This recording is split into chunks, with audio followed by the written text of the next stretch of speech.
우리는 매일 화려한 무대에 선 배우처럼 하루하루를 살아갑니다. 객석에 누군가의 시선을 의식하며 멋진 옷을 입고 더 화려한 춤을 연습하죠. 관객들은 박수를 치며 우리에게 묻습니다. 너는 얼마나 잘했니? 얼마나 빛났니? 그들은 우리의 가족일 수도, 직장 동료일 수도, 주일마다 만나는 교회 형제 자매일 수도 있습니다. 우리는 그들의 그러한 기대에 맞추려 애쓰며 그들의 환호에 목말라 살아갑니다. 하지만 성도 여러분, 잠시 숨을 고르며 돌아봅시다. 이 무대의 진정한 관객은 누구일까요? 사람들의 박수가 우리의 가치를 과연 결정짓는 걸까요? 아니면 우리를 조용히 바라보시는 더 큰 시선이 있는 것일까요? 일상에서 우리는 끊임없이 판단을 받습니다. 학생은 성적표로, 직장인은 업무 성과로, 부모는 자녀의 성취로 재단되곤 합니다. 교회에서도 저 사람은 얼마나 헌신했나, 기도는 얼마나 하나 하며 서로를 은연중에 재곤합니다. 세상은 집요하게 우리에게 묻습니다. 너는 무엇을 이뤘니? 무엇을 가졌니? 돈이 많으면 성공이라 칭송받고 높은 자리에 오르면 존경을 받으며 좋은 학벌이나 외모를 가지면 더 나은 사람으로 대우를 받습니다. 반면에 가진 게 없거나 지위가 낮으면 초라한 인생으로 치부되곤 하죠. 그렇게 우리는 세상의 잣대를 끊임없이 의식하며 살아갑니다. 동료가 승진하면 나는 왜 저만큼 못하나 하며 열등감에 시달리고, 교회에서 저 사람은 봉사도 잘하고 기도도 열심인데 나는 뭐지 하며 위축되곤 합니다. 세상의 기준은 보이지 않는 채찍이 되어 우리를 몰아만 갑니다. 더 가져야 하고 더 높이 올라가야 하며 더 빛나야 한다는 그러한 압박은 숨 가쁘게 우리를 만들곤 합니다. 하지만 성도 여러분, 여기서 잠시 멈춰 봅시다. 이 세상의 잣대가 과연 우리 인생의 참된 가치를 보여주는 것일까요? 우리가 쌓아 올린 업적과 사람들의 칭찬만이 우리의 존재를 온전히 설명할 수가 있는 것일까요? 만약 세상의 시선만 쫓아 달려간다면 그 길 끝에는 과연 무엇이 우리를 기다리고 있을까요? 박수가 잦아들고 조명이 꺼진 무대 위 홀로만 남아 있을 때 우리의 손에는 과연 무엇이 남아 있을까요? 오늘 성경은 그러한 우리에게 다른 길을 보여주고 있습니다. 사무엘상 16장 7절에서 하나님은 우리에게 이렇게 말씀하시죠. 사무엘상 16장 7절 말씀 우리 한번 화면을 보시고 함께 읽어보도록 하겠습니다. 시작. 나 여호와는 중심을 보느니라. 세상은 겉모습과 성과에 집착하지만 하나님은 우리의 마음과 신앙, 깊은 곳의 진심을 살펴보십니다. 그렇다면 우리는 무엇을 따라 살아가야 할까요? 사람들의 일시적인 박수를 쫓아야 할까요? 아니면 하나님의 영원한 시선을 따를까요? 이 질문의 답을 찾기 위해 오늘 이 시간 북이스라엘의 아합 왕의 이야기를 나눕니다. 그의 삶은 지금 우리에게 세상과 하나님의 기준이 얼마나 다를 수 있는지를 극명하게 보여주고 있습니다. 북이스라엘의 7번째 왕이자 오므리 왕조의 2번째 왕인 아합은 세상적으로 봤을 때 뛰어난 왕이었습니다.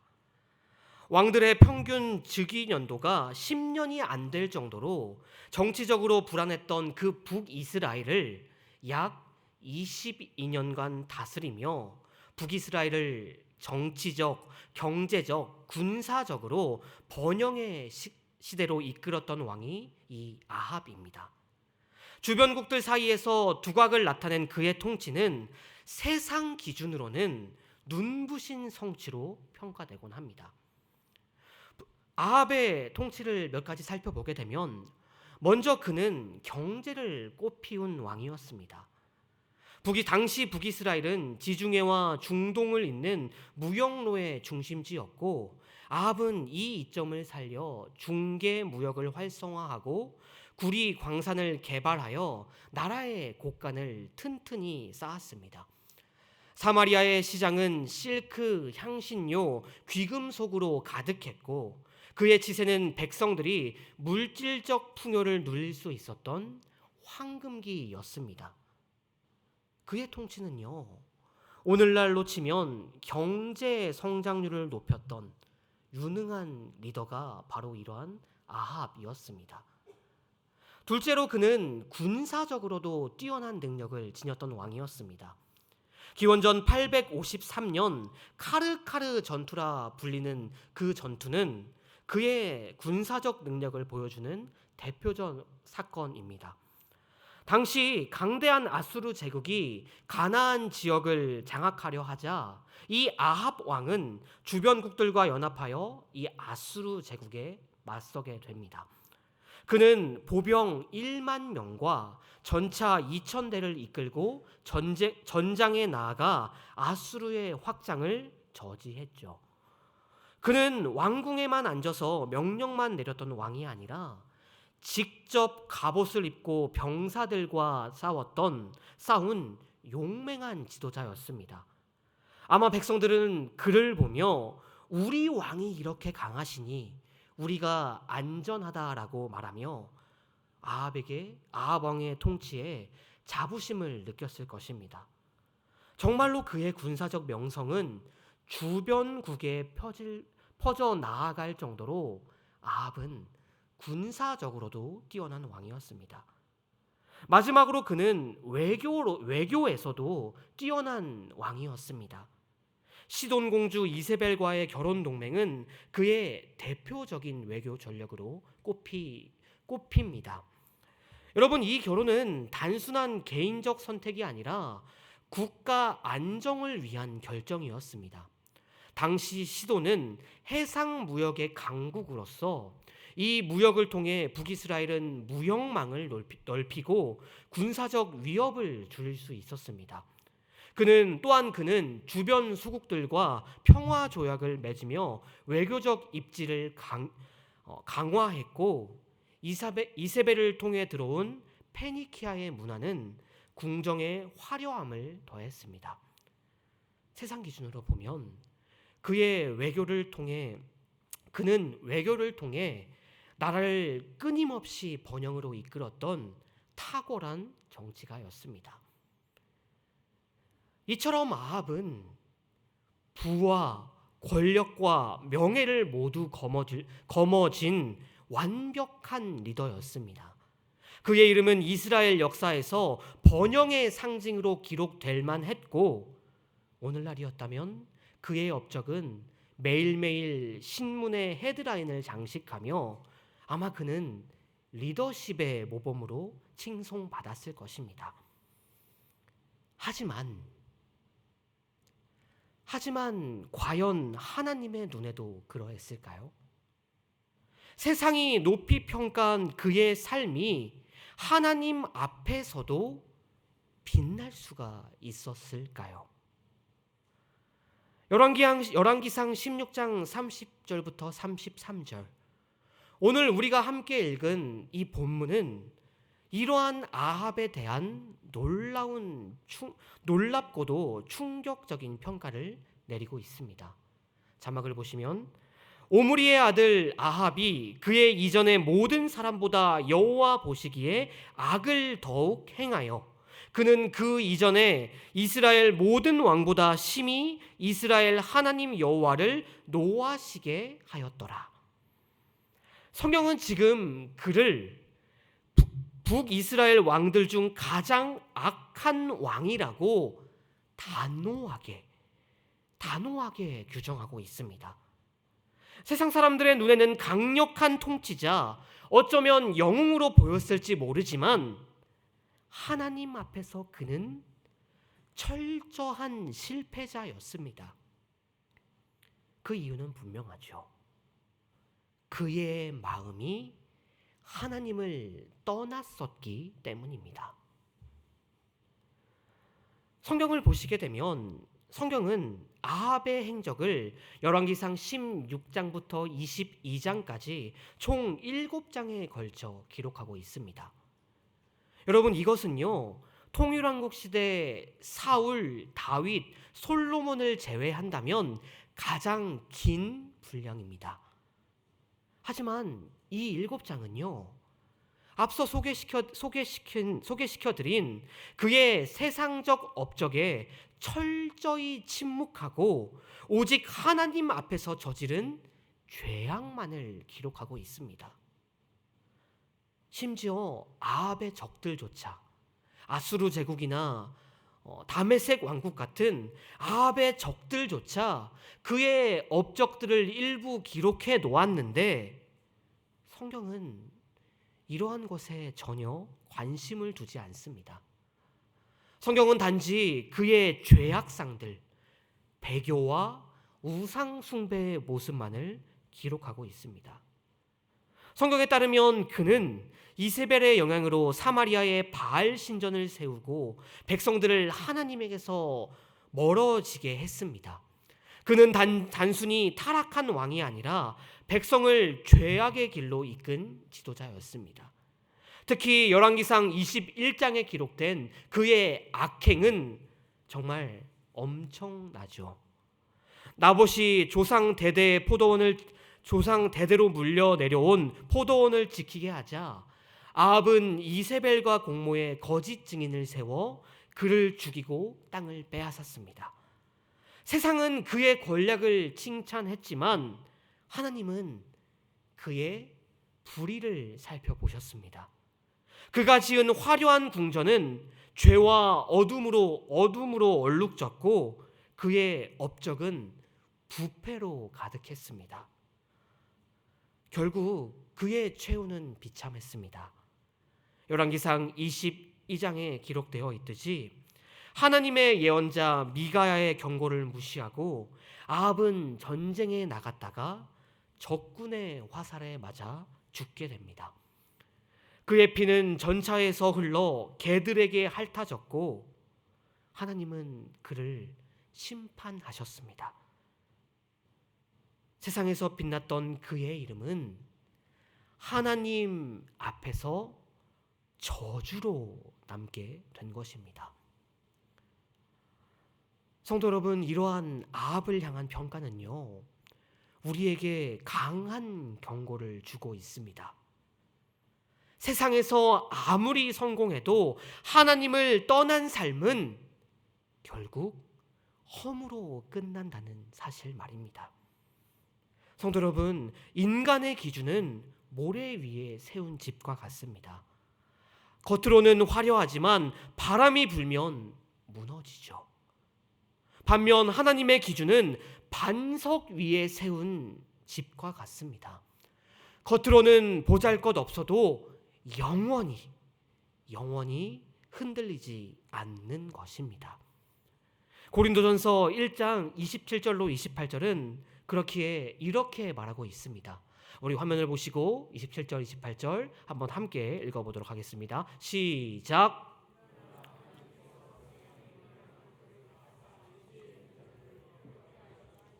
세상의 악한 것들을 택하사 강한 것들을 부럽게 하려 하시며 세상의 천한 것들과 멸시받는 것들과 없는 것들을 택하사 있는 것들을 패하려 하시나니 아멘. 아합의 업적은 세상에 칭송받았지만 이처럼 하나님 앞에서는 무가치한 것이었습니다. 반면 세상이 초라하다 여긴 사람들은 어떠했을까요? 소년 다윗을 봅시다. 사무엘 선지자가 이새의 아들들을 만났을 때 소년이었던 다윗은 정말 어린 아이였습니다. 그에 반해 형들은 키가 크고 외모가 뛰어난 장성한 청년들이었죠. 사무엘은 그러한 다윗의 형들을 보며 이 중에 왕이 있겠구나라고 생각했지만 하나님은 사무엘에게 말씀하셨습니다. 그들을 보지 말라. 나는 외모가 아니라 중심을 본다. 다윗은 들판에서 양을 치던 막내였습니다. 형들처럼 화려한 갑옷도 사람들의 주목도 받지 못했었죠. 그러나 그의 마음은 하나님을 향한 사랑과 충성으로 가득했습니다. 양떼를 지키며 비파를 뜯고 하나님께 찬양을 올려드렸고 그 신앙으로 골리앗 앞에 당당히 섰습니다. 한 개의 돌멩이로 거대한 적을 쓰러뜨린 그 믿음은 더 나아가 이스라엘을 하나로 묶고 평화와 정의를 세우는 왕으로 이어졌습니다. 다윗은 하나님의 약속을 실현하는 통치를 펼쳤습니다. 그리고 그의 시편은 세기를 넘어 오늘날까지 우리를 믿음으로 인도합니다. 세상은 소년 다윗을 보잘것없다 여겼지만 하나님의 눈에는 달랐습니다. 초라한 들판의 몽둥이였던 그는 위대한 왕이 되었고 그의 시는 여전히 우리의 마음을 울리며 하나님께로 이끌곤 하고 있습니다. 이것은 바울도 그렇습니다. 원래 사울이라는 이름으로 그는 유대교의 엘리트였죠. 로마 시민권을 가진 지식인이자 바리새인 중에도 학문과 열심히 뛰어난 사람이 바로 이 바울이었습니다. 그의 삶은요, 세상의 기준으로는 최고의 삶, 성공한 삶을 살았던 사람이 이 바울입니다. 하지만 다메섹 도상에서 예수님을 만난 순간 모든 것이 바뀌었습니다. 빗속에서 주님의 음성을 듣고 눈이 멀었으며 회심 후에 하나님의 부르심을 받았습니다. 그리고 그는 그때부터 엘리트의 삶을 버리고 복음을 전하며 고난의 길을 택하였습니다. 로마의 감옥에 갇히고 채찍과 돌에 맞는 시련을 겪었습니다. 세상 사람들은 말했을 겁니다. 저렇게 잘 나가던 사람이 왜 이런 길을 택했냐 하며 그를 비웃었을 겁니다. 그러나 바울은 고린도후서 12장 10절에서 이렇게 고백합니다. 내가 그리스도를 위하여 약한 것들과 능욕과 궁핍과 박해와 곤고를 기뻐하노니 이는 내가 약한 그때의 강함이라. 이러한 그의 순종은 초대교회를 세우는 튼튼한 기초가 되었고 그가 설립한 교회들은 복음의 씨앗이 되어 전 세계로 퍼져 나아갔습니다. 감옥에 쓴 서신들은 오늘도 교회를 굳건하게 세우며 믿음의 길잡이가 되고 있습니다. 세상은 바울을 실패자로 여겼을지 모르지만 하나님께서는 그의 헌신을 통해 수많은 영혼을 구원하는 도구로 사용하셨습니다. 세상의 잣대와 하나님의 기준이 극명하게 가리는 또 하나의 이야기가 있습니다. 1956년 젊은 선교사 짐 엘리엇과 4명의 동료는 아마존 정글의 와오라니 부족에게 복음을 전하러 떠났습니다. 몇 달간 기도하며 준비한 끝에 강가에 착륙했지만 며칠 후 그들은 싸늘한 시신으로 발견되었습니다. 그들을 향한 세상의 평가는 냉정했습니다. 무모한 행동이었다. 현실을 무시한 신앙의 참사다. 세상 사람들은 엘리엇과 그 동료들을 비웃었습니다. 그러나 이 이야기는 여기서 끝나지 않습니다. 짐의 아내 엘리자베스는 어린 딸과 함께 다시금 아마존으로 들어가게 되었습니다. 그곳에서 와오라니의 언어를 배우고 그들과 함께 살며 복음을 전파하였습니다. 몇 년 후 놀라운 기적이 일어나게 되었습니다. 부족민들이 예수님을 받아들였고 심지어 짐을 죽였던 이들까지 회심하며 그들의 손으로 교회를 세웠습니다.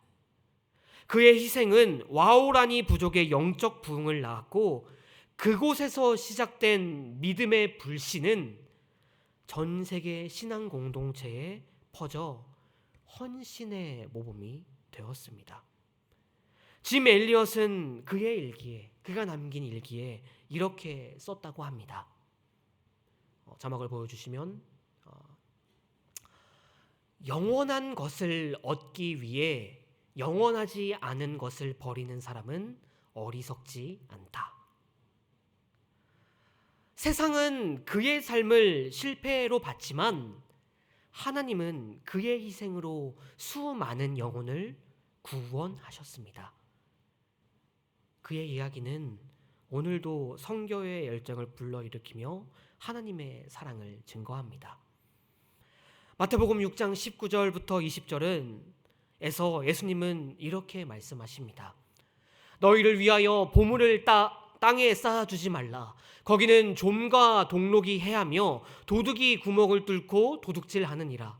오직 너희를 위하여 보물을 하늘에 쌓아두라. 거기는 좀이나 동록이 해하지 못하며 도둑이 구멍을 뚫지도 못하고 도둑질도 못하느니라.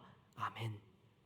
성도 여러분, 아합은 세상의 부와 권력을 쌓아 올렸지만 결국 그것은 무너졌고 하나님 앞에 아무 흔적도 남지 못했습니다.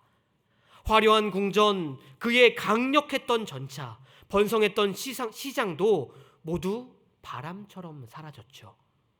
반면에 다윗의 신앙, 바울의 순종, 엘리엇의 희생은 세상에서 보잘것없어 보였을지라도 하늘에 영원한 보물을 쌓아 올렸습니다. 세상의 박수는 스쳐가는 바람이지만 하나님의 인정은 영원한 면류관입니다. 사랑하는 성도 여러분, 그렇다면 우리는 어떻습니까? 학생은 시험 성적에, 자영업자는 매출에, 부모는 자녀의 성공에 흔들리며 살아갑니다. 직장에서 승진하지 못하면 초라하게 느끼고 남보다 덜 가진 듯하면 열등감에 시달리죠. 교회에서도 저 사람은 저렇게 봉사하는데 나는 왜 이리 부족할까 하며 비교하고 또 비교합니다. 혹시 여러분도 TV를 보시며 연예인들의 그 화려한 삶에 마음이 흔들린 적이 있으신가요? 직장에서 인정받지 못해 잠 못 이룬 적은요? 교회에서 다른 이들의 헌신에 위축된 적은 있지 않으십니까? 사랑하는 성도 여러분, 지금 잠시 눈을 감고 지난 한 주를 떠올려 봅시다. 여러분들은 무엇을 쫓으며 살아오셨습니까? 세상의 박수를 쫓아오셨습니까? 아니면 하나님의 시선을 따라오셨습니까? 고린도전서 15장 58절은 우리에게 또한 이렇게 말합니다. 견고하며 흔들리지 말라. 항상 주의 일에 힘쓰라. 너희 수고가 주 안에서 헛되지 않음을 알라. 가진 게 적고 높은 자리에 오르지 못해도 하나님께 집중하며 하나님께 순종하며 믿음으로 살면 그게 가장 귀한 삶입니다. 좋은 차, 큰 집, 높은 자리도 결국 녹슬고 없어질 뿐입니다. 하지만 하나님을 위한 작은 헌신, 이웃을 위한 사랑의 손길, 기도 속에 드린 눈물은 하늘에 쌓이는 보물인 줄로 믿습니다. 사랑하는 성도 여러분, 다시 한번 묻습니다. 여쭤봅니다. 여러분들의 삶은 어떠했습니까? 땅에 보물을 모으고 있습니까? 아니면 하늘에 보물을 쌓고 있습니까? 혹 직장에서 승진하려고 하나님의 뜻을 외면한 적이 있으신가요? 가정에서 물질만 쫓다가 기도 시간을 놓쳐버린 적은요? 교회에서 사람들의 칭찬을 받으려고 봉사하면서 하나님을 잊고 예배를 놓친 적은요? 오늘 세상의 시각을, 세상의 잣대를 내려놓고 하나님 앞에 다시금 나아가 봅시다. 하나님은 우리의 업적이 아니라 하나님을 향한 마음을 살펴보십니다. 세상이 겉모습을 칭찬하지만 하나님은 우리의 내면을, 진심을 귀히 여기십니다. 하나님이 기뻐하시는 길이라면 세상이 이해하지 못해도 그게 참된 길입니다. 짐 엘리엇은 세상의 안락함을 버리고 정글에서 순교했지만 하나님 앞에서 영원한 상급을 받았습니다. 그의 희생은 와오라니 부족을 구원하는 씨앗이 됐죠. 우리도 그렇게 살아봅시다. 학교에서 친구에게 따뜻한 위로를 건네고, 직장에서 정직함을 지키며 가정에서 가족과 기도하는 하루를 보내고, 교회에서 보이지 않는 섬김을 실천하는 저와 여러분들이 되기를 소망합니다. 세상이 어리석다 해도 하나님께서 잘했다, 착하고 충성된 종아라 말씀하시는 그 날만을 바라보며, 그날을 바라며 흔들리지 않는 삶을 살아가는 저와 여러분들이 다 되시기를, 그런 여러분이 다 되시기를 주님의 이름으로 축원드립니다. 기도하시겠습니다.